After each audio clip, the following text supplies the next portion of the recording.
perang Badar ini disebut juga dalam Al-Quran sebagai Yaumul Furqan, hari yang membedakan antara hak dan yang batil. Ada juga yang mengatakan bahwa Badar itu disebut Yaumal Taqal Jama'an, itu dalam Quran, Yaumal Furqan dan Yauma Iltaqal Jama'an. Iltaqa itu artinya berjumpa, jam'an itu dua pasukan besar. Dan disebut Badar, ada yang mengatakan karena Badar itu diambil dari nama orang, Badar Al-Kinani. Ada juga yang mengatakan Badar itu sebuah sumur yang terletak di gurun pasir yang disebut dengan tempat peperangannya, akhirnya dinisbatkan kepada sumur Badar itu. Maka perangnya disebut perang Badar. Ada juga yang mengatakan karena daerah Badar itu dia seperti sumur melingkar, makanya kemudian disebut Badar, dan perangnya disebut perang Badar. Perang Badar ini ikhwan terjadi pada tanggal 17 bulan Ramadan. Subhanallah, bulan yang penuh berkah, ikhwan. Bulan yang dibukakan pintu-pintu sorga, bulan yang ditutup seluruh pintu neraka, dan bulan yang setan-setan diikat di situ. Bulan yang penuh berkah. Dan dalam sejarah ada beberapa peperangan yang terjadi di bulan Ramadan. Yang pertama perang Badar, kemudian Fathu Mekah, termasuk juga perang Qadisiyah, pembebasan Baitul Maqdis di zaman Umar ibn Khattab, kemudian perang Tatar, dan semua peperangan yang terjadi di bulan Ramadan Allah menangkan. Ma'asyiral muslimin, perang Badar ini berbeda dengan perang-perang yang lainnya. Kenapa? Karena perang Badar ini sebenarnya tidak ada tujuan perang sama sekali. Nabi tidak ada tujuan perang. Makanya Nabi tidak mencela orang-orang yang tidak ikut dalam peperangan. Nabi itu ketika keluar ke Badar hanya menganjurkan orang-orang yang hadir saja untuk berangkat. Adapun orang yang bekerja di ladang-ladang mereka atau sedang safar, mereka tidak diwajibkan untuk ikut dalam peperangan, karena memang tujuannya bukan perang. Tujuannya hanya untuk merampas kafilah dagangnya Abi Sufyan yang datang dari Syam menuju Mekah. Itu saja. Kenapa Nabi SAW ingin merampas itu, ingin merampok apa yang ada pada Abi Sufyan? Karena Nabi ingin mengambil haknya kembali. Dahulu Nabi SAW ketika berdakwah di kota Mekah, apa yang terjadi? Dimusuhi, diancam, bahkan hendak dibunuh. Para sahabatnya disiksa, bahkan sahabat juga ada yang dibunuh seperti keluarga Ammar bin Yasir. Maka ketika itulah Allah mengizinkan mereka hijrah. Ketika hijrah, mereka tidak membawa kecuali sehelai baju di badannya. Orang-orang Quraisy merampas harta mereka, merampas rumah mereka, merampas kebun mereka, merampas bisnis mereka. Maka Nabi ingin mengambil haknya kembali. Maka Nabi SAW tidak banyak membawa orang, hanya 314 orang saja. Persis seperti tentara Talut ketika melawan Jalut, persis jumlahnya. Dan perang Talut ketika melawan Jalut pun terjadi di bulan Ramadan, dan jumlahnya sama itu ya. Jumlah tentara Talut 314, jumlah tentara Rasul yang ke Badar sama 314 orang, dengan 2 kuda, hanya 2 kuda saja, dan 3 unta. Itu pun untanya gantian tuh. Disebutkan bahwa Nabi SAW menunggang unta bertiga gantian. Abu Lubabah, kemudian Ali bin Abi Thalib, dan Nabi SAW. Kemudian unta satunya Mikdad dan yang lainnya. Jadi bolak-balik gantian, karena Badar itu cukup jauh juga, berkilo-kilo dari Madinah. Lah ketika itu Nabi SAW justru yang lebih banyak jalan dibandingkan naik. Nah, lihat, harusnya Nabi itu lebih banyak menunggang dibandingkan berjalan, kan? Itulah sosok pemimpin, ikhwan. Ketika itu Ali dan Abu Lubabah malu, masa Nabi jalan kaki, saya naik unta. Maka kata Ali radhiyallahu an, ya Rasulullah, lebih baik Anda saja yang naik, kami yang berjalan. Maka Rasul mengatakan, ya Ali, kalian tidak lebih kaya pahala dibandingkan diriku, dan kalian tidak lebih kuat fisiknya dibandingkan diriku. Sudah, naik saja. Ma'asyiral muslimin yang dimuliakan Allah Subhanahu wa taala. Maka ketika Nabi SAW bergerak, kemudian mengutus orang untuk memeriksa kafilah itu tentang benar dan tidaknya, akhirnya Rasul mendapatkan kepastian bahwa kafilah Abu Sufyan telah bergerak dari Syam. Abu Sufyan ini tidak bodoh, orang cerdas.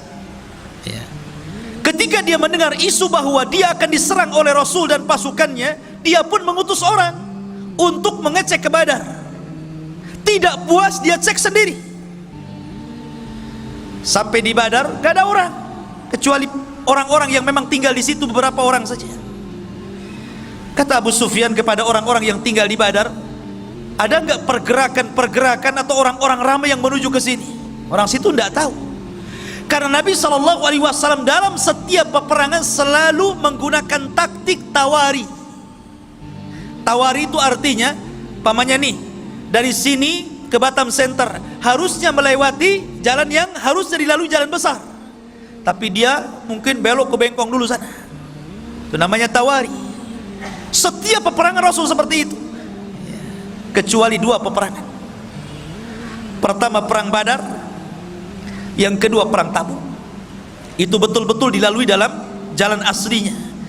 Kenapa Nabi di perang Badar tidak tawari? Karena Allah sudah menjanjikan kemenangan. Allah sudah turunkan ayat menjanjikan kemenangan dan akan mengutus para malaikat untuk menolong Rasul. Makanya Rasul gagah berani berjalan.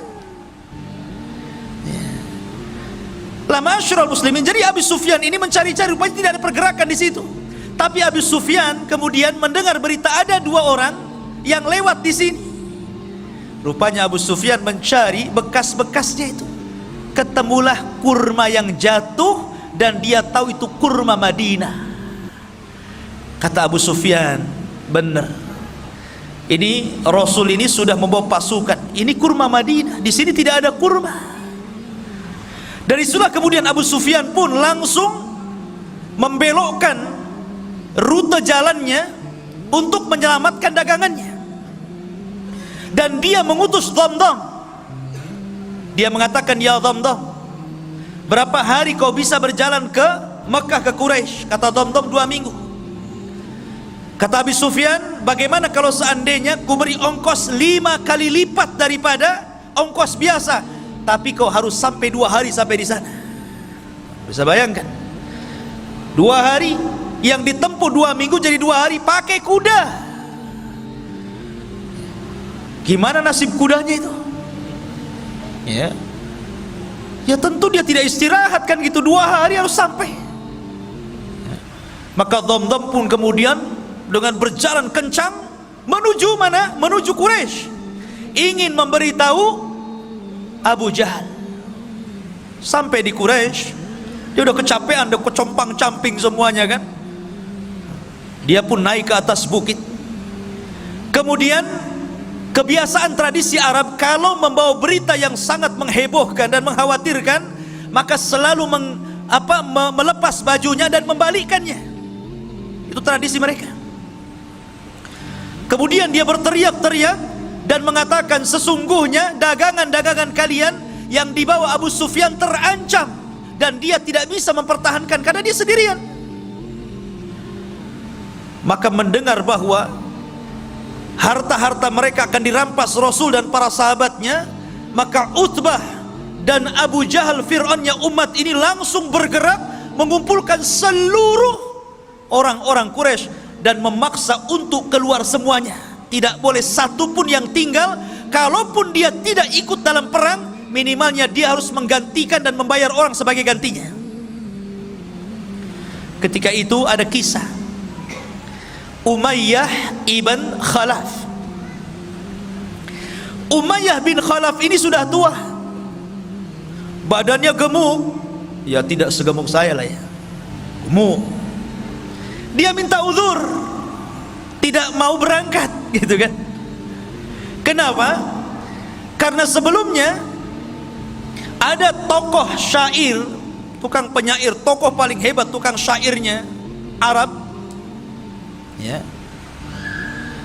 Dia mengatakan, kalau kalian tetap keluar membantai Muhammad dan pasukannya, sama saja kalian membantai anak dan saudara kalian.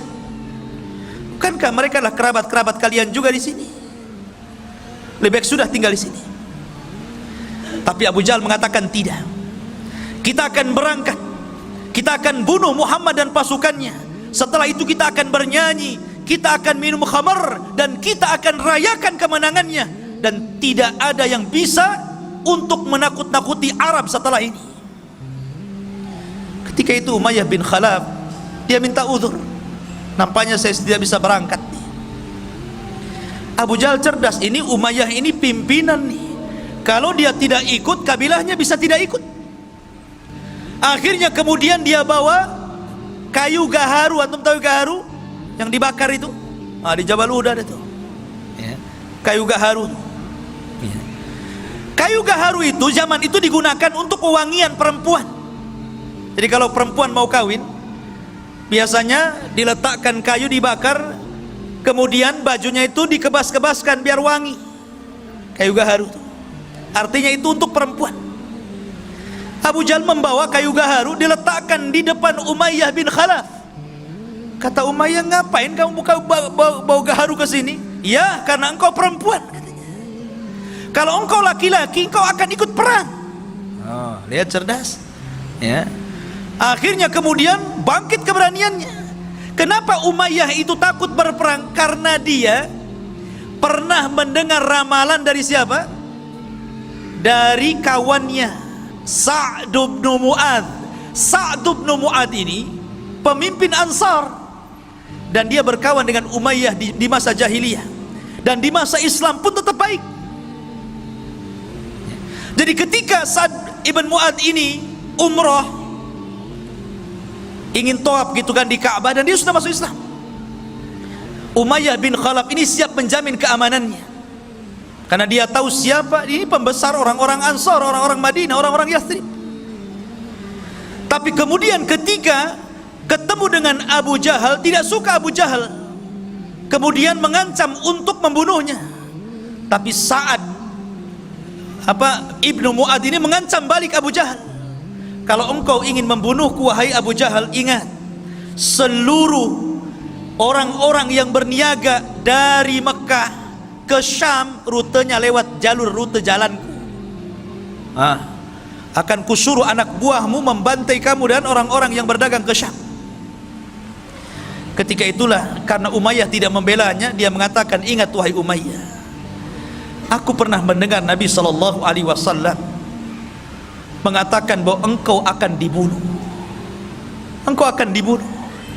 Disitulah dia terkenang dengan ramalan Sa'd bin Mu'adz, makanya dia nggak mau berangkat ya. Karena dia tahu bahwa tidak mungkin Sa'd ini bicara sembarangan. Tapi cerdas lagi Abu Jahal, biar dia mau perang dibuat kayak gitu kan. Kamu ini perempuan, bukan laki-laki. Kau laki-laki berangkat jihad ya.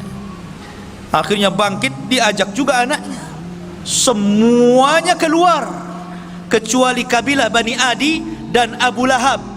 Abu Lahab tidak keluar, dan dia menggantikan orang dan membayarnya untuk keluar. Kan itu syaratnya, kalau tidak ikut perang harus ganti orang dan bayar. Keluar semuanya ikhwan, jumlahnya 1000 lebih. Berangkat mereka.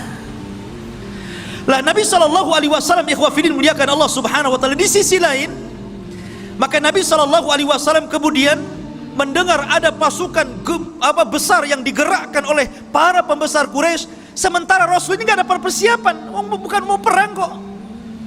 Mereka hanya untuk menghadang kafilah Abu Sufyan, sehingga peralatan perang juga ala kadarnya, persiapan juga ala kadarnya, tidak punya pengalaman perang.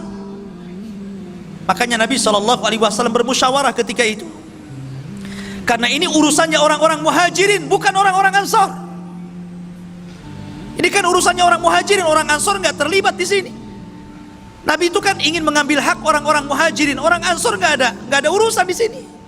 Tapi orang ansor itu solidaritasnya luar biasa, ukhuwahnya luar biasa. Makanya dia mengirim pasukan jauh lebih besar dibandingkan muhajirin. Muhajirin 80 orang saja, lebihnya orang ansor dari 314 itu. Luar biasa. Kalau dalam tentara itu jiwa korsanya itu loh, nggak mau tuh, tolong juga. Maka Rasul mengatakan kepada orang-orang Ansar, wahai orang-orang Ansar, ini perkara muhajirin, tapi musuh di depan kita ini macam mana? Seolah-olah Rasul SAW mengisyaratkan agar mereka ikut bergabung. Ketika itulah pemimpin Ansar tegak, namanya Sa'd bin Mu'ad, yang ketika kematiannya arsy Allah guncang, 70.000 malaikat turun. Dia bangkit dan mengatakan, ya Rasulullah, perintahkan sesukamu, kami akan melakukan apapun kehendakmu. Oh, senang Rasul, ada dukungan orang-orang Ansar. Dari sini Nabi SAW masih khawatir. Bagaimanapun manusiawi, ikhwan, Rasul itu bukan malaikat. Kalau Rasul malaikat, susah antum niru dia. Malaikat nggak kawin, antum pengen kawin. Malaikat nggak punya anak, antum punya anak. Malaikat nggak makan, antum 3 piring 4 piring sehari. Malaikat tidak kencing, tidak berak. Malaikat itu berbeda dengan makhluk. Makanya Rasul itu manusia, jadi ada sisi kemanusiaannya. Rasa takut itu wajar, takut kalah, karena melihat bahwa pasukan orang Quraisy itu besar dan pasukan dia sedikit. Maka Nabi SAW berdoa tengah malam, kemudian dia menagih, seolah-olah menagih janji Allah Subhanahu wa ta'ala. Allahumma wa'daka alladhi wa'adtani ya Rabb, mana janjimu yang kau janjikan kepadaku. Terus Nabi SAW seperti anak kecil meminta kepada orang tuanya, mulihi fid doa, mengeluh, merengek kepada Allah Subhanahu wa ta'ala akan janji yang Allah janjikan kepadanya. Sampai saking khusyuknya Rasul berdoa dan menangis, ridanya terbang, diambil Abu Bakar dan mengatakan, yakfika ya Rasulullah, cukup Rasul, cukup sudah. Maka Rasul mengatakan, Allahumma intahlik hadhil isabah falan tu'bad abada. Ya Rabb, kalau kau hancurkan kelompok yang sedikit ini, maka engkau tidak akan ada yang menyembah lagi di permukaan bumi.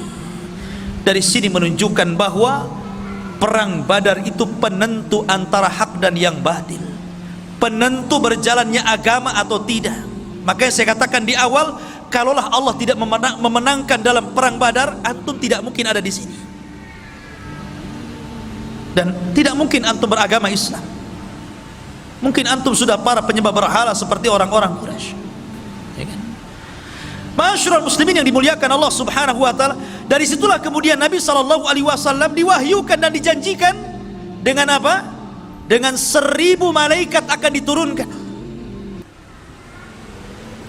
Kemudian Allah Subhanahu wa ta'ala janjikan lagi, in tattaqu wa tasbiru, kalau engkau bertakwa dan terus bersabar, yumdidkum bisalasati alafin minal malaikah, ku tambah lagi 3000, 4000 jadinya. Kemudian di hari peperangan Allah kirim 5000 pasukan malaikat dipimpin Jibril dan sahabat dipimpin Rasul. Coba kalau peperangan ini para sahabat dipimpin Nabi, sementara malaikat dipimpin Jibril, siapa yang bisa mengalahkan perang ini? Ini malaikat ikut campur masalahnya. Lain dengan perang Uhud. Sebenarnya perang Uhud itu malaikat akan membantu, cuman karena ada kesalahan dari kalangan para sahabat menentang perintah Rasul, jadi terjadi kekalahan. Tapi perang Badar ini semua taat kepada Rasul. Lah makanya ikhwafidin muliakan Allah subhanahu wa ta'ala, ketika pada hari yang ditentukan inilah, maka Nabi SAW ketika itu memilih tokoh-tokoh untuk menjadi pemimpin perang. Di antaranya Raisul Am, ya tentu Nabi SAW, pemimpin umumnya. Kemudian di sana ada pemimpin di bawah beliau namanya Mus'ab ibn Umair Al-Badri Al-Qurashi. Kemudian dari kalangan muhajirin dibentuk lagi kelompok-kelompok kecil dan dipimpin Ali bin Abi Thalib. Dan dari kalangan Ansar dipimpin oleh pemimpinnya sendiri Sa'd bin Mu'adz. Dan dibuat bersop-sop. Rasul membuat taktik perang yang tidak dikenal orang-orang Arab. Siapa yang mengajarkan? Allah yang mengajarkan. Ya. Bahkan Nabi SAW sebelum berperang itu membariskan saf seperti Anda dalam sholat. Bagaimana Anda dalam sholat? Tentu antum akan baris kan? Akan merapatkan safnya. Ya. Saf salat gimana?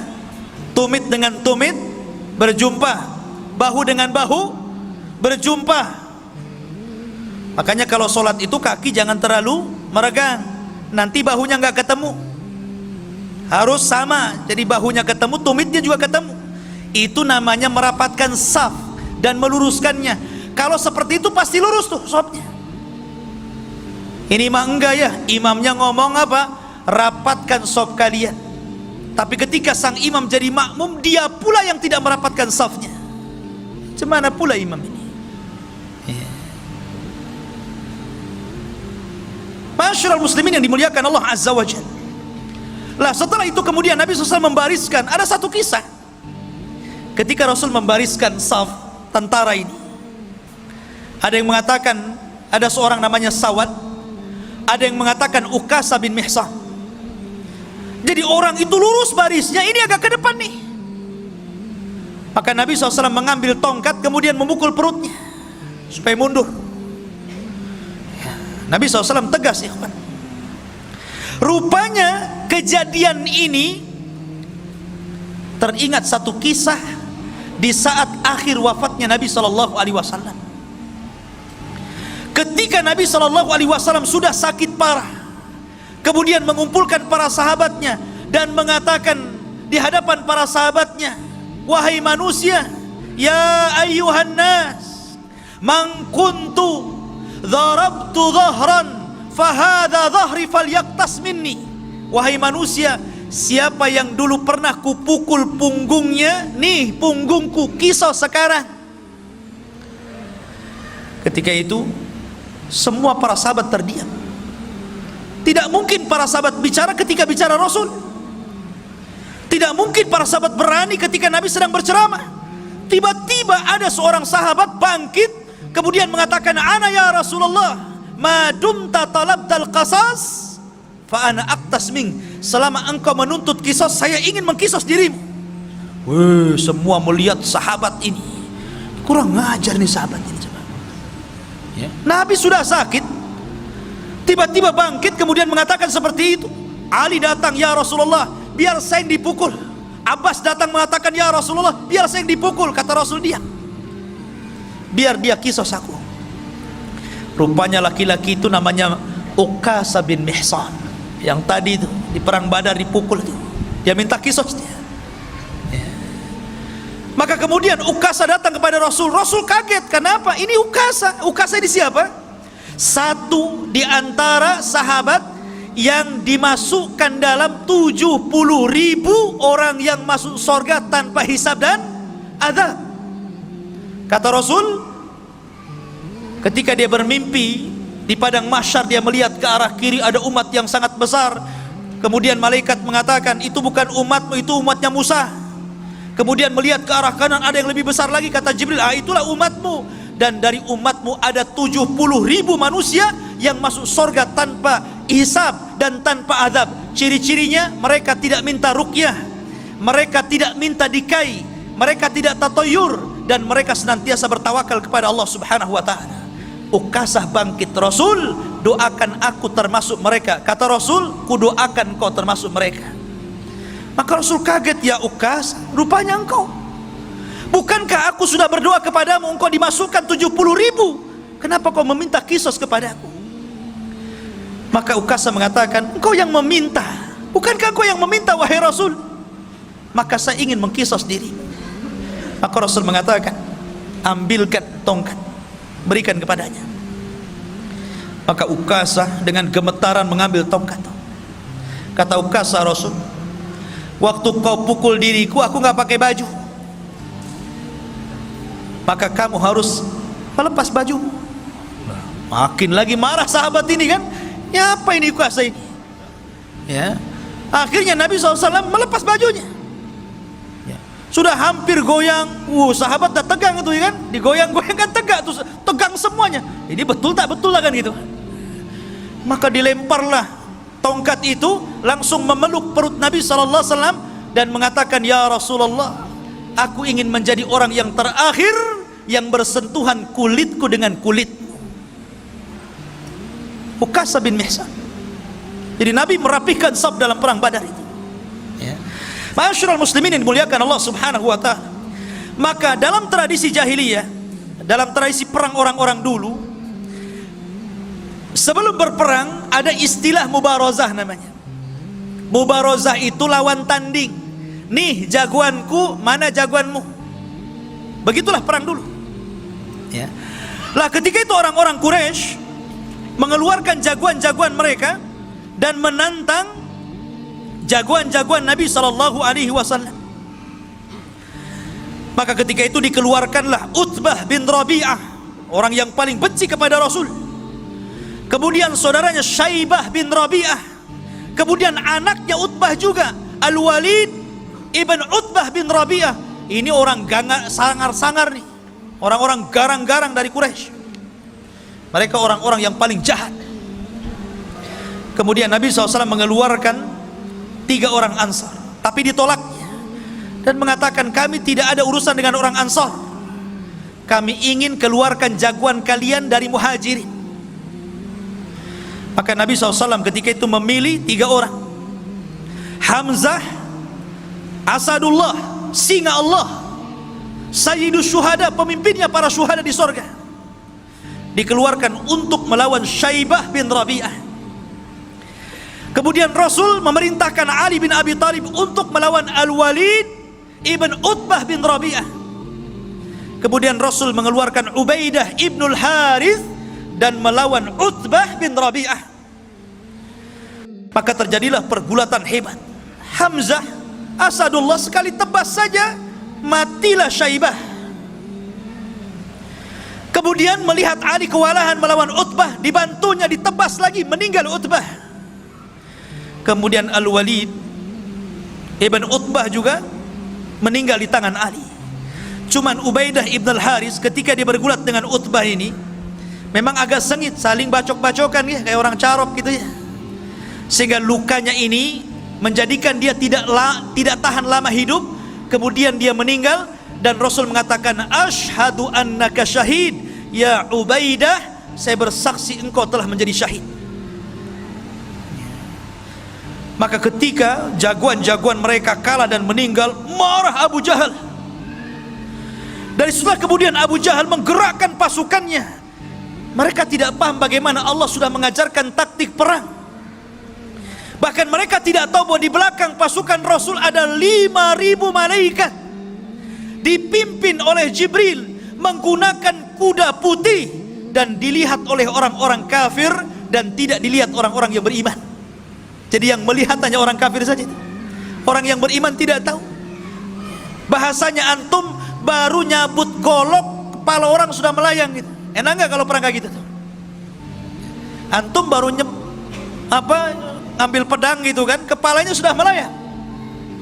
Makanya Allah mengatakan, wa ma ramaita id ramaita walakinnallaha rama. Ya. Ketika engkau melempar, wa ma ramaita, tidaklah engkau melempar. Ketika engkau melempar, ketahuilah bahwa Allah sesungguhnya yang melempar dia. Karena ketika itu kuda yang ditunggangi Jibril ini menebarkan debu. Dan debu itulah masuk ke mata-mata orang-orang kafir Quraisy ini, sehingga mereka kesulitan untuk memandang. Dan itulah para sahabat mudah untuk melumpuhkan, sehingga 70 orang kafir meninggal dan 70 menjadi tahanan. Selebihnya mereka lari tunggang langgang kembali ke Mekah. Dan subhanallah, Allah hinakan Abu Jahal oleh dua anak kecil, namanya Mu'adz dan Mu'awwidh, keduanya putra Afra.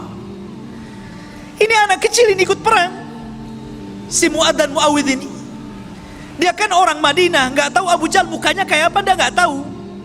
Ketika peperangan dia cari Abdurrahman bin Auf dan mengatakan, ya Abdurrahman, yang mana sih Abu Jahal itu? Si Fir'aunnya umat ini yang mana ya? Kata Abdurrahman, no, itu tuh orang itu. Langsung dua anak kecil ini, dua anak remaja ini mencabut pedangnya, dikeroyok sama dua anak remaja ini, mati Abu Jahal. Bayangkan ya. Dan keduanya mengklaim membunuhnya dan Rasul membenarkannya. Masyarul muslimin yang dimuliakan Allah Azza wa Jalla. Adapun yang lainnya kena tahanan. Dan seluruh orang-orang yang pernah didoakan Rasul kehancuran mereka terbukti di perang Badar. Ketika Nabi SAW di awal-awal dakwahnya, ikhwan, Nabi SAW diejek oleh Abu Jahal dan mengatakan, siapa yang berani meletakkan salah jazur, kotoran unta yang masih berdarah itu, di pundak Muhammad yang sedang sujud di Ka'bah, ku beri dia hadiah. Berdirilah siapa? Uqbah bin Abi Mu'aid. Ini orang yang paling jahat. Dulunya pengagung Rasul, tapi karena perkawanan yang salah akhirnya jadi balik, jadi jahat. Ingat, kawan itu yang baik, ikhwan. Uqbah bin Abi Mu'aid ini dulu penggemar Rasul, walaupun Rasul itu seorang nabi dan agamanya berbeda, tapi karena dia seorang penyair, dia suka kalau Rasul itu melantunkan Quran ya. Makanya suatu ketika karena bangganya mengidolakan, ya samalah seperti antum orang Islam mengidolakan para pemain bola. Para pemain bola itu sebagian mereka kafir, bahkan kebanyakan kafir, tapi antum idolakan kan, pasang gambarnya kalau dia bertamu ke rumah antum, kemudian selfie, viral tuh. Lah begitulah idolanya Uqbah bin Abi Mu'aid ini kepada Rasul. Jadi suatu ketika dia meminta kepada Rasul untuk bertamu, maunya ngasih makan, ngasih jamuan, tapi Rasul tidak mau makan. Alasannya apa? Karena kamu kafir, kalau kamu Islam saya mau makan. Jadi akhirnya pura-pura dia bersyahadat, yang penting idolanya mau makan. Syahadatnya ini tersebar, maka Umayyah bin Khalaf, kawan dekatnya ini marah. Kau dengar, kau sudah bersyahadat ya, kau ikut agama Muhammad ya? Oh enggak, saya hanya ingin menjamu dia saja, saya pura-pura saja. Enggak, kamu sudah masuk Islam, bukan kawan saya. Akhirnya dia mengatakan, enggak, saya ingin berkawan dengan kamu, saya siap melepaskan itu semuanya. Akhirnya dilepaskan lagi syahadatnya. Kemudian dia mengikuti Umayyah dan berjanji untuk menghinakan Rasul. Disinilah kesempatannya. Jadi ketika Abu Jahal ini menawarkan untuk menyakiti Rasul, Uqbah bangkit dia, biar saya saja. Dia ingin membuktikan perkawanannya, bahwa dia masih satu geng dengan Umayyah. Dia mencari kotoran unta. Hati-hati antum kalau cari kawan ya. Maka dia cari, Allah takdirkan ketemu pula tuh. Ketika Rasul sedang sujud, diletakkan itu kotoran unta, ya kemana-mana. Rasul sujud tidak berhenti. Fatimah datang yang masih kecil, menangis melihat bapaknya dihinakan, kemudian dibersihkan, kemudian mengatakan, ya abi, wahai bapakku, ud'u ala haula, doakan kehancuran kepada mereka. Maka Rasul pun mulai mendoakan kehancuran satu persatu, dan semua orang yang didoakan Rasul ketika itu terbukti di perang Badar. Semua orang yang tertawa mengejek Rasul ketika Uqbah bin Abi Mu'aid menghina Rasul, semuanya terbunuh di perang Badar. Ma'asyiral muslimin yang dimuliakan Allah Subhanahu wa taala. Lah ketika itu Nabi SAW dan para sahabatnya berhasil mengalahkan dan memukul mundur orang-orang kafir Quraisy. Ma'asyiral muslimin yang dimuliakan Allah Subhanahu wa taala. Ada satu kisah yang menarik. Kita tahu bahwa salah satu paman Rasul namanya Abbas. Abbas ini sebenarnya ada yang mengatakan dia sudah masuk Islam, cuman disembunyikan keislamannya, tapi masih tinggal di Mekah karena dia melihat keluarganya ada di situ. Ada yang mengatakan dia tidak masuk Islam, tetapi walaupun demikian dia menganggap Rasul adalah kerabatnya, keluarganya, tidak mungkin dia memerangi, tapi karena dipaksa oleh orang-orang Quraisy akhirnya berangkat juga dia. Nabi SAW ketika itu mewanti-wanti kepada para sahabatnya, kalian kalau dalam peperangan berjumpa dengan pamanku Abbas, jangan kalian bunuh. Abu Hudzaifah ketika itu tidak terima dan mengatakan, ya Rasulullah, mereka akan membunuh anak-anak kita, mereka akan membunuh saudara-saudara kita dan keluarga kita, kenapa kita tidak boleh membunuh Abbas? Maka Umar bin Khattab radhiyallahu anhu marah karena Abu Hudzaifah ini tidak mendengar apa yang diperintahkan Rasul. Apa kata Umar? Ya Rasulullah, da'ni adrib unuqa fa innahu munafiq. Rasul, sebelum perang ku tebas saja lehernya Abu Hudzaifah, dia munafik dia. Ya. Maunya Umar itu kalau Rasul yang perintahkan sami'na wa ata'na. Itulah para sahabat. Begitulah para sahabat. Makanya ketika itu para sahabat Rasul ketika hendak bergerak ke perang Badar, mereka mengatakan, ya Rasulullah, jangan samakan kami dengan Bani Israel yang mengatakan kepada Musa, idhab anta wa rabbuka faqatila, berangkat engkau dengan Tuhanmu berperang berdua saja, jangan ikutkan kami. Kami tidak seperti itu. Kalau engkau mengatakan berperang, maka kami siap berperang. Itulah para sahabat. Maka ketika itu dari 70 tawanan, kan 70 mati, dan dari kalangan orang-orang kaum muslimin tidak banyak, kurang dari 10 orang saja yang meninggal dunia, yang syahid. Tapi dari kalangan orang-orang Quraisy 70 meninggal dan 70 menjadi tawanan. Lah tawanan ini salah satunya yang ditawan siapa? Abbas. Ini kena tawan nih. Ketika itu orang Ansor mengaku dan mengatakan, ya Rasulullah, aku yang menawannya. Kata Abbas, diam kau bodoh, bukan kamu yang menawan. Yang menawanku adalah seorang laki-laki yang berpenampilan aneh, pakai kuda putih, kemudian pakaiannya putih. Maka Rasul mengatakan, ya Abbas, itulah malaikat. Yang menawanmu adalah malaikat. Lah ma'asyiral muslimin yang dimuliakan Allah Azza wa Jalla, akhirnya kemudian Abbas ini dirantai, sebagai tawanan dirantai, tidak boleh lepas lagi, nanti kabur dia kalau nggak dirantai. Ya, yang dijeruji saja bisa manjat, apalagi di rantai saja kan. Abbas ini karena kesakitan, karena namanya dirantai gitu kan, kesakitan. Jadi tengah malam dia, namanya orang kesakitan pasti akan yasruh, ya, pasti akan mengeluarkan suara sakit, aduh gitu kan. Lah Rasul ini mendengar suara aduhnya Abbas bin Abdul Muttalib, namanya pamannya sendiri dan sudah dianggap keluarga paling dekat, paman yang dicintainya. Dia tidak tahan dengan suara yang keluar dari lisan Abbas yang kesakitan itu, sehingga dia tidak tidur sama sekali. Dia sedih melihat Abbas. Tapi Nabi SAW seorang manusia yang adil, ikhwan, yang sangat adil, dan keadilannya harus dicontoh oleh seluruh para pemimpin yang hendak jadi pemimpin. Walaupun dia pamannya, tidak lantas kemudian karena dia kesakitan dia datang, dah kamu itu paman saya lepas saja kan begitu. Enggak, dibiarkan. Cuman Rasul merasa merana saja. Di pagi harinya itulah dia mengumpulkan para sahabat Rasul. Kemudian dia berceramah, demi Allah, semalam aku mendengar suara Abbas kesakitan, dan aku tidak tenang dan aku tidak tidur sampai hari ini. Maka melihat kesedihan Nabi SAW, sahabat mengatakan, ya Rasulullah, kalau memang engkau berkehendak untuk kami memaafkannya, kami akan maafkan dia. Kalau engkau berkehendak, engkau ingin melepaskan dia, kami lepaskan. Tuh lihat para sahabat, bagaimana memahami perasaan Nabi SAW. Tetapi Nabi SAW sekali lagi adalah manusia yang adil, tidak mungkin dia lepaskan tawanan. Jangankan lagi Abbas, ketika ada seorang wanita dari Makhzumiyah mencuri, kemudian didatangkan kepada Nabi SAW. Ali datang kepada Rasul, ya Rasul maafkan sajalah wanita itu. Kemudian Abbas juga datang, ya Rasul maafkan saja.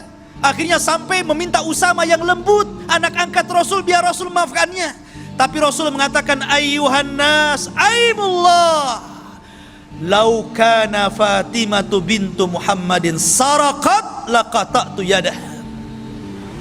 Wahai manusia, demi Allah, kalaulah putriku Fatimah bintu Muhammad mencuri, aku yang akan potong tangannya.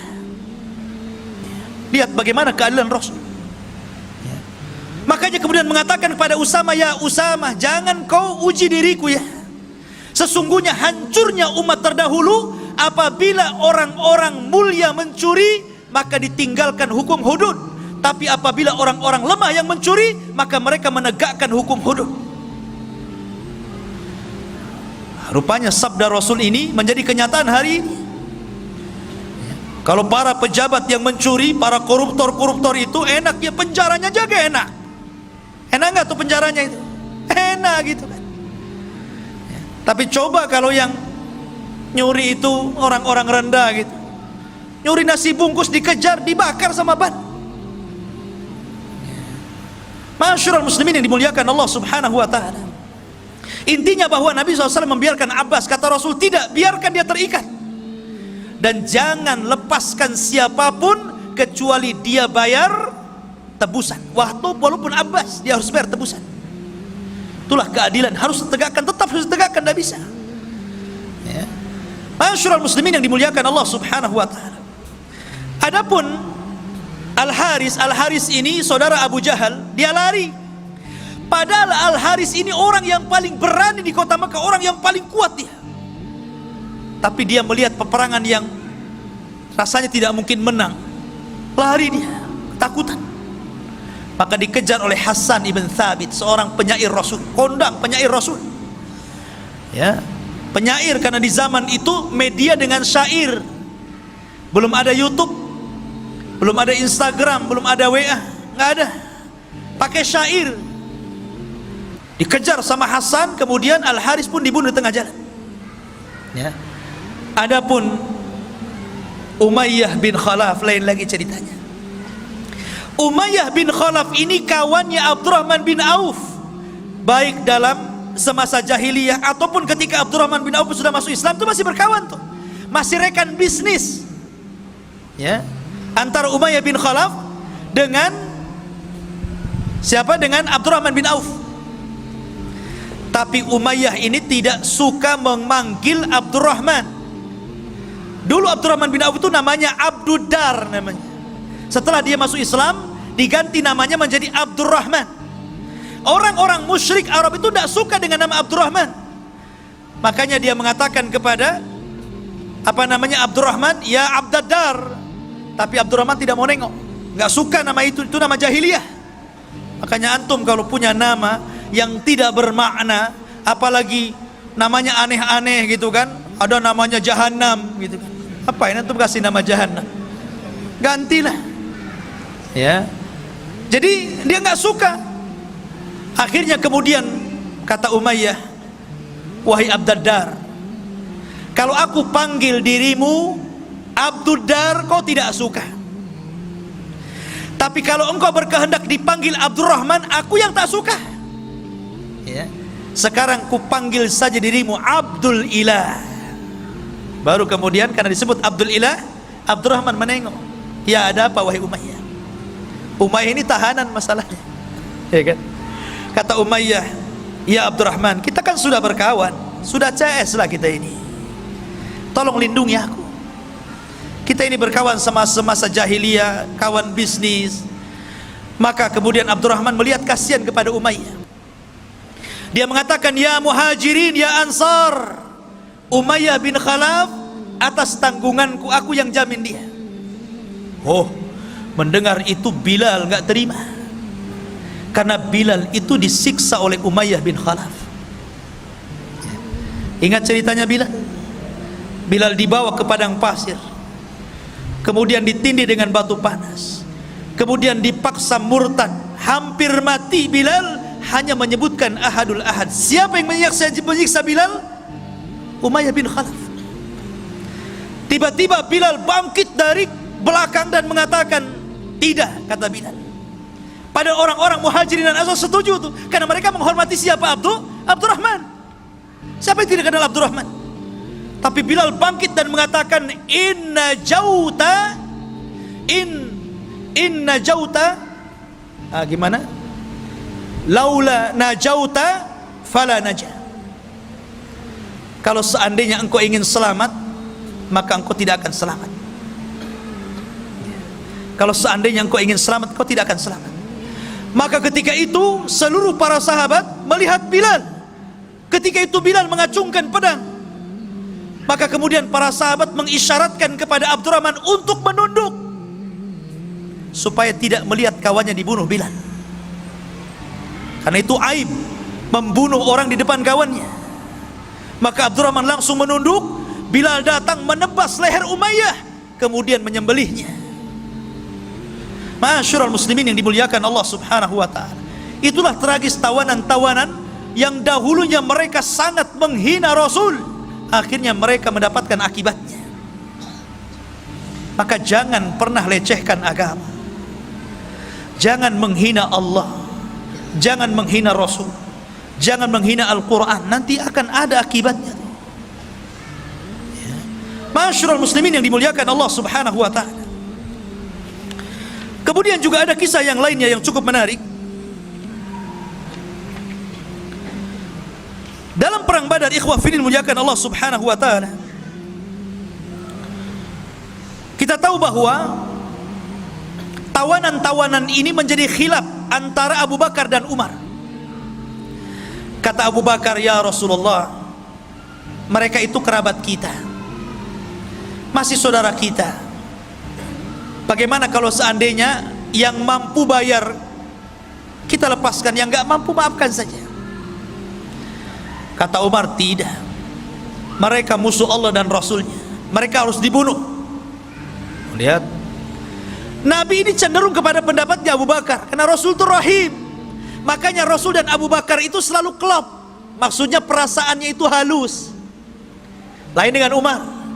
Ya, orang itu kan begitu ya, ada yang lembut, ada yang kasar. Ya, memang Nabi Adam juga diciptakan dari benda tanah-tanah yang halus, yang keras. Makanya ada yang halus, ada yang keras kepala, kan begitu. Ya. Lah, akhirnya Allah subhanahu wa ta'ala membenarkan ro'yunya siapa? Umar. Pendapatnya Umar dikuatkan sama Al-Quran loh. Makanya Umar itu disebut mulham. Ucapannya itu selalu menyerempet wahyu. Makanya Rasul kalau mengatakan, kalaulah ada Nabi sepeninggalku, Umarlah orangnya, dia puji tuh. Ya kan? Maka kemudian turunlah ayat, maka Nabi ayyakuna lahu asra hatta yudkhina fil ar turiduna aradal hayatid dunya. Tidak boleh bagi seorang Nabi itu punya tawanan hanya karena ingin merendah kepada kehidupan dunia. Dibenarkan itu ucapan Umar. Dari sinilah kemudian Nabi SAW membuat keputusan tentang tawanan itu menjadi 3. Sebagian mereka yang membahayakan dibunuh, sebagian mereka yang bisa ditebus supaya membiayai uangnya bagi kaum muslimin, tebus. Dan sebagian mereka yang tidak bisa ditebus, maka mereka harus mengajari kaum muslimin. Yang pintar matematika suruh ngajari anak-anaknya, yang pintar fisika suruh ngajari anak-anaknya kaum muslimin. Yang pintar Quran, enggak mungkin Quran orang musyrik ya. Ya. Intinya suruh menyalurkan ilmunya, dibagi 3 akhirnya. Begitulah Rasul SAW memperlakukan para tawanan. Tapi Rasul mengatakan kepada para sahabatnya, aku nasihatkan kepada kalian agar berbuat baik kepada tawanan kalian. Lihat bagaimana kita lihat sekarang, ketika orang-orang kafir menawan kaum muslimin. Kita lihat di media-media mas bagaimana mereka disiksa habis-habisan kan? Terkadang mati, meninggal di penjara. Tapi Islam tidak demikian. Islam itu dinur rahmah, ikhwan. Kata Rasul, saya wasiatkan kepada kalian agar berbuat baik kepada tawanan kalian. Antum ingat kisahnya Sumamah bin Asal? Dia kena tawan tuh, ya. Dia kena tawan oleh pasukan Rasul, dibawa ke hadapan Rasul. Kata Rasul, ikat dia di masjid. Dari sini menurut ulama fikih mengatakan bolehnya orang junub duduk di masjid. Karena Sumamah bin Asal ini orang kafir, tentu tidak pernah mandi junub. Orang kafir mandi junub nggak? Nggak mungkin orang kafir mandi junub. Artinya bahwa orang kafir pasti junub kan? Tapi oleh Rasul diikat di masjid 3 hari lagi. Kalau memang orang junub tidak boleh di masjid, tentu Rasul akan ikat di luar masjid kan? 3 hari. Setiap hari Rasul menawarkan Islam, dan Rasul memperlakukan Sumamah dengan baik, para sahabatnya juga dengan baik, bicaranya lembut. Dari situlah Sumamah melihat bagaimana akhlak Rasul dan para sahabat. Karena 3 hari tidak mau masuk Islam, dilepaskan sama Rasul. Kenapa? Karena Sumamah bin Asal ini adalah pemimpinnya Yamamah, dan Yamamah itu adalah penghasil gandum terbesar yang memasok gandumnya ke Quraisy. Ini kalau dibunuh bahaya, ya, makanya dilepas. Sepanjang jalan Sumamah ini mikir, kok beda agamanya dengan agama yang saya anu, lebih indah, lebih somea, lebih sopan, baik.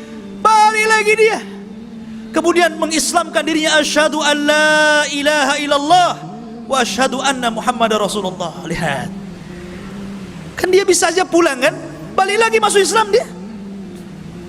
Itulah bagaimana Rasul memperhatikan tawanan dengan baik. Akhirnya Rasul mengajarkan bagaimana cara umrah. Mendengar Sumamah ini masuk Islam, orang Quraisy marah tuh. Ketika dia umrah, hampir panah-panah menghadang dia. Kata Sumamah, coba-coba kalian panah saya, ku stop gandum kepada kalian, kelaparan kalian. Akhirnya betul, di stop betul. Habis umrah dia pulang, dia stop. Kata Sumamah, aku baru akan ngirim gandum kepada kalian kalau ada izin dari Nabi SAW. Akhirnya berbulan-bulan mereka nggak ada makanan, datang minta izin agar dilepaskannya. Akhirnya dikirim lagi. Lah ini ikhwafin muliakan Allah Subhanahu wa taala, bagaimana Rasulullah SAW memperhatikan tawanan. Maka perang Badar ini luar biasa banyak pelajaran yang kita bisa petik.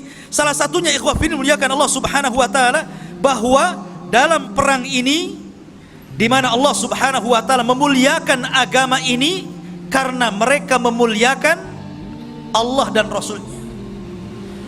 Mereka taat dengan Allah dan Rasulnya. Mereka ikut berperang bersama Nabi SAW. Kemudian yang kedua, kalaulah Allah Subhanahu wa taala tidak menolong dalam perang Badar ini, tentu kita tidak pernah beragama Islam lagi. Dan ini nikmat yang sangat besar.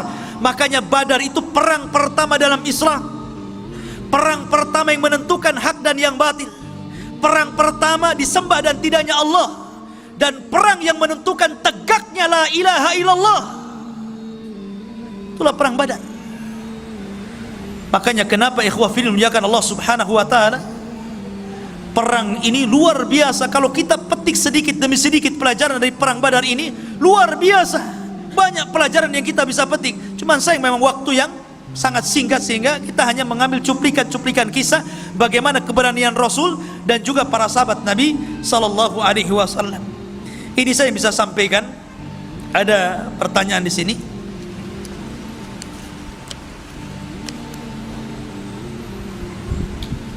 Assalamualaikum Ustaz, barakallahu fiik wa iyyak. Bagaimana cara Allah menjaga riwayat yang sampai saat ini, sedangkan waktu sudah berjalan sangat lama?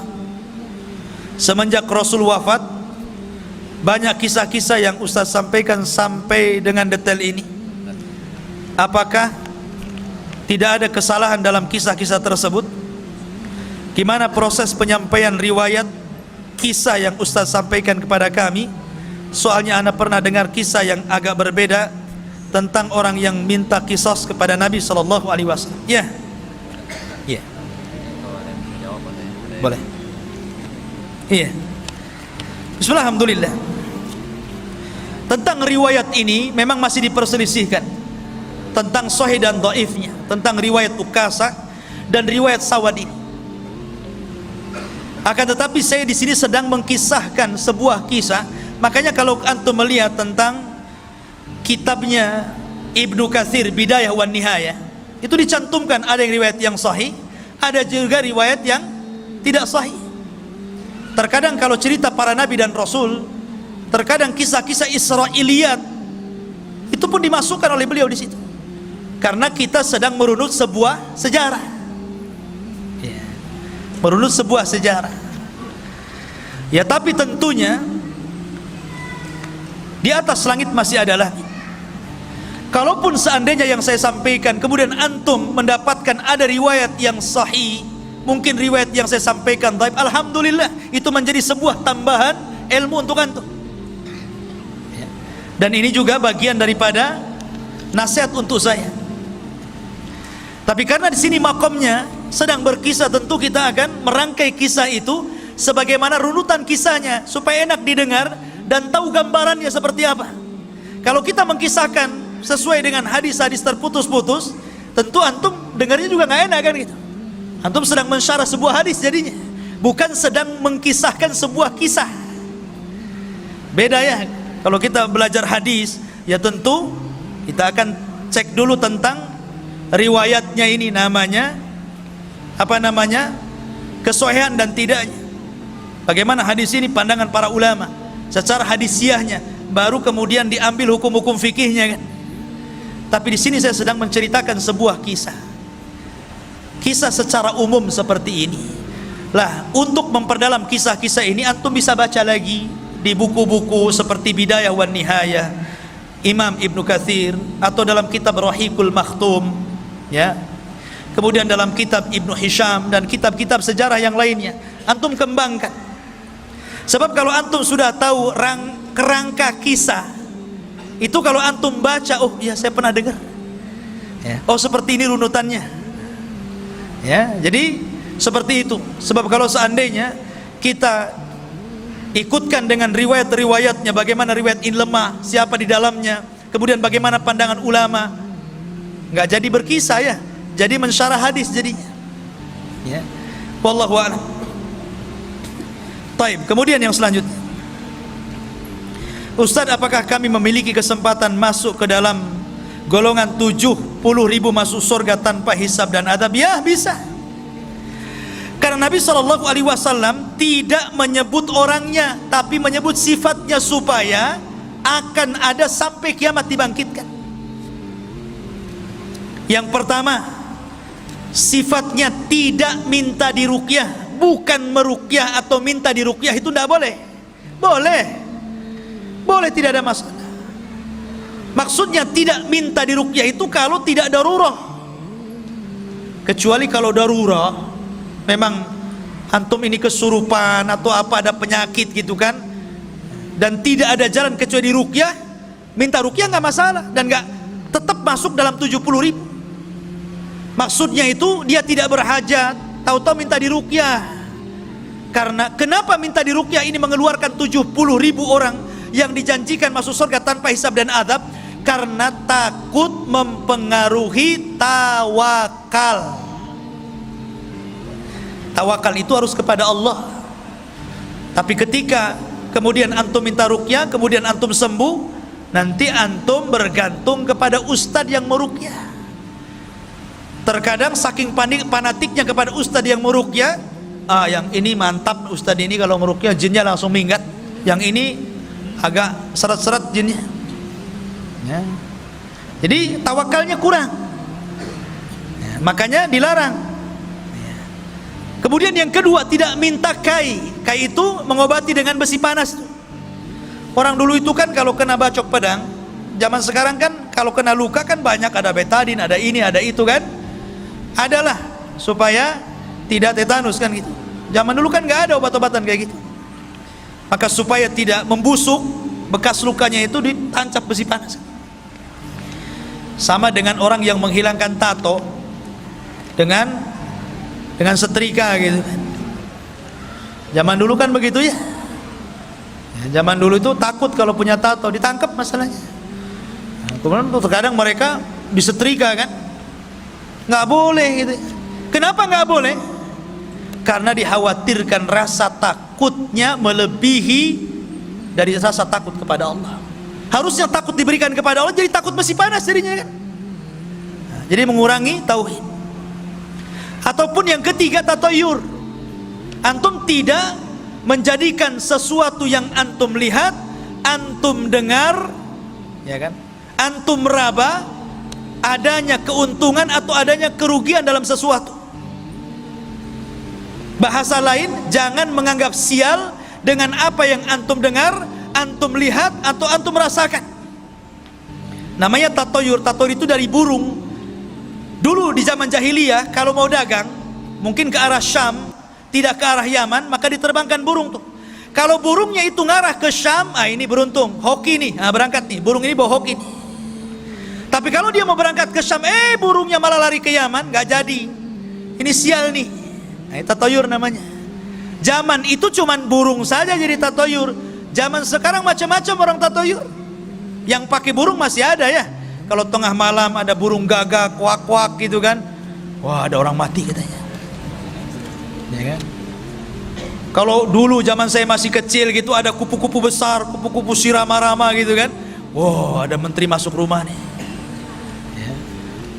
Kemudian kalau ada suara-suara, tangan nih gatal nih sebelah kanan, wah mau dapat duit katanya. Padahal banyak utang. Ya. Ini tatoyur namanya. Kadang-kadang angka pula disalah-salahkan. Itu tatoyur, itu nggak boleh. Ya. Kemudian yang terakhir tawakal. Dan tawakal itu tauhid yang paling tinggi. Tawakal itu menyandarkan kepada Allah. Jadi kalau antum punya 4 sifat, masuk di sini. Dari 70.000 manusia yang masuk surga tanpa hisab dan adab. Kemudian pertanyaan yang ketiga, Assalamualaikum warahmatullahi wabarakatuh. Mengapa tawaran perang Badar tidak dijanjikan budak oleh Rasul? Bukankah tawanan perang diperbolehkan menjadi budak? Mohon penjelasan. Mereka budak tawanan itu. Yang ditebus gak jadi budak lah kan begitu, ditebus. Makanya kata Rasul, seorang anak tidak akan mampu untuk menebus kebaikan orang tua. Walaupun antum bikinkan rumah orang tua itu umpamanya, ya, anggaplah bangunan yang tinggi, flat gitu kan, bangunan yang sangat tinggi. Anggaplah 100 tingkat, saking tingginya sampai mereng begitu kan. Kemudian antum kasih apalagi tanah yang luas, mobil yang mewah, kemudian rumah yang indah, kemudian antum kasihkan sama orang tua, cukup? Tidak. Tidak bisa. Tidak mungkin antum bisa membalas kebaikan orang tua kecuali satu, kata Rasul. Kecuali kalau orang tua antum menjadi tawanan perang, kemudian jadi budak, antum datang dan menebus, memerdekakan orang tua antum, baru sebanding kebaikannya. Kalau yang ditebus, bebas dia. Tapi kalau yang tidak ditebus, tidak bebas, dia jadi budak. Makanya suruh ngajari. Mereka tetap jadi budak. Dan sebab perbudakan dalam Islam itu karena kekafiran. Jadi kalau seandainya perang nih, muslim sama kafir, perang syar'i, betul-betul perang, jihad, kemudian orang Islam menawan orang kafir, setelah ditawan masuk Islam, tetap budak dia. Beda kalau sebelum ditawan dia masuk Islam, dia tidak budak, karena dia masuk Islam sebelum ketangkap. Tapi kalau ketangkap kemudian masuk Islam, tetap budak. Makanya Bilal, dia masuk Islam kan, tapi tetap budak. Setelah dimerdekakan Abu Bakar baru tidak budak. Karena sebab perbudakan dalam Islam itu karena kekafiran dia. Ya, itu yang antum harus pahami. Jadi mereka budak. Wallahu a'lam. Baik. Ini ada amanah. Siapa yang bisa menjawab dapat kitab.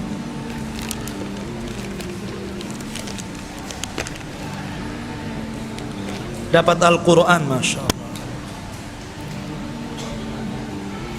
Taib.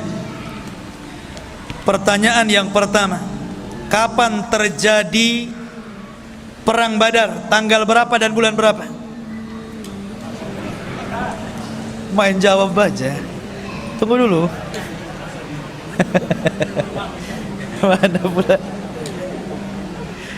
Aduh. Yang paling tinggi ngacungnya antum. Antum ya. 17 Ramadan, bukan 17 Agustus kan? Alhamdulillah. Fadhal, dapat Quran antum. Fadhal. Masya Allah. Iya.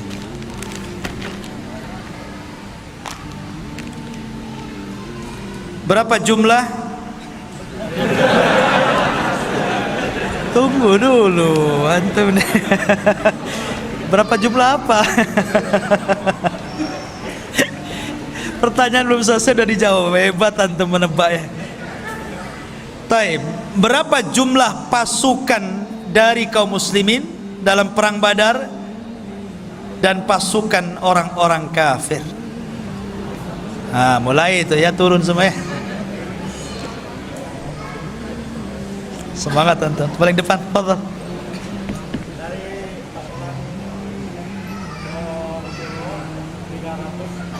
Ahsan.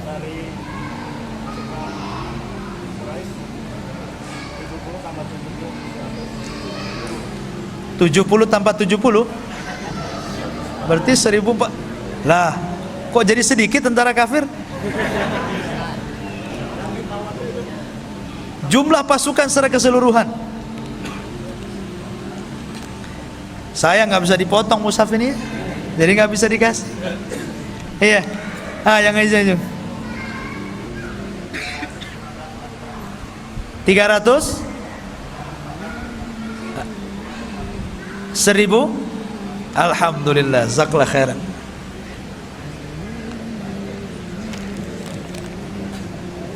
Afwan akhwatnya, fadhal. Sebenarnya untuk akhwat, tapi karena nggak ada pengeras suaranya, jadi mohon maaf gitu ya untuk ikhwan semuanya. Karena kalaupun akhwat mendengar, jadi menjawab nggak dengar ke sini. Taib. Pertanyaan yang ketiga. Siapakah pemimpin? Sebutkan pemimpin atau tokoh-tokoh Quraisy dalam perang Badar dan tokoh-tokoh Muslim dalam perang Badar juga. Sebutkan 3-3 sajalah.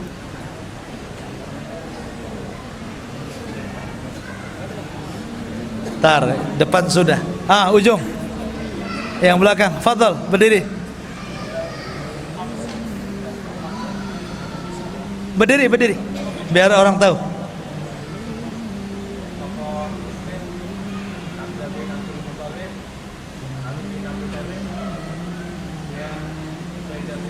Ahsan. Tokoh kafir?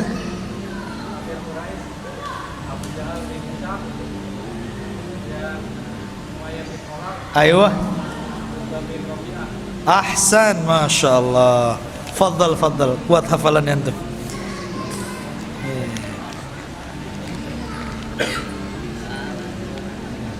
Masya Allah ya.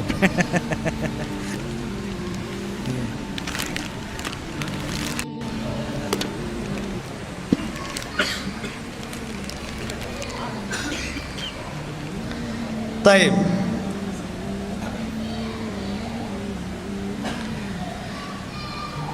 Pertanyaan yang selanjutnya tentang salah satu wanita yang bermimpi akan kekalahan orang-orang kafir Quraisy di Badar. Siapa namanya?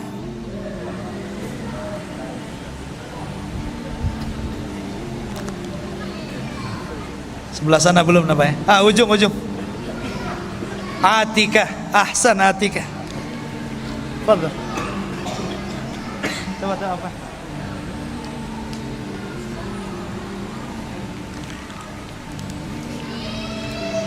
Yang itu.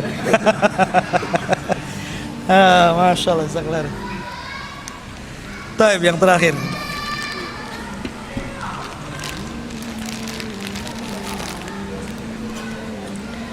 Nama lain dari perang Badar. Nah, antum lah. Perang Yaumul Furqan atau? Iya, kan ada beberapa saya sebutkan.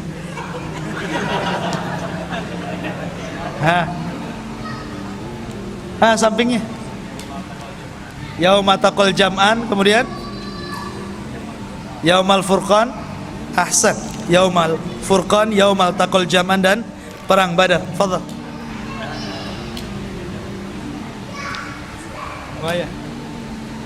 Tapi itu saja ikhwan. Insyaallah kita berjumpa minggu depan. Ya mungkin juga masih ikhwan-ikhwan yang lain belum dapat informasi karena ini juga dadakan informasi malam ini. Mungkin bisa diinformasikan kajian di Jabal Arafah sudah kita mulai. Dan insyaallah setiap malam minggu kita lanjutkan kisah-kisah yang lainnya. Subhanallah bihamdika asyhadu an la ilaha illa anta astaghfiruka wa atubu ilaik. Allah taala. Assalamualaikum warahmatullahi wabarakatuh.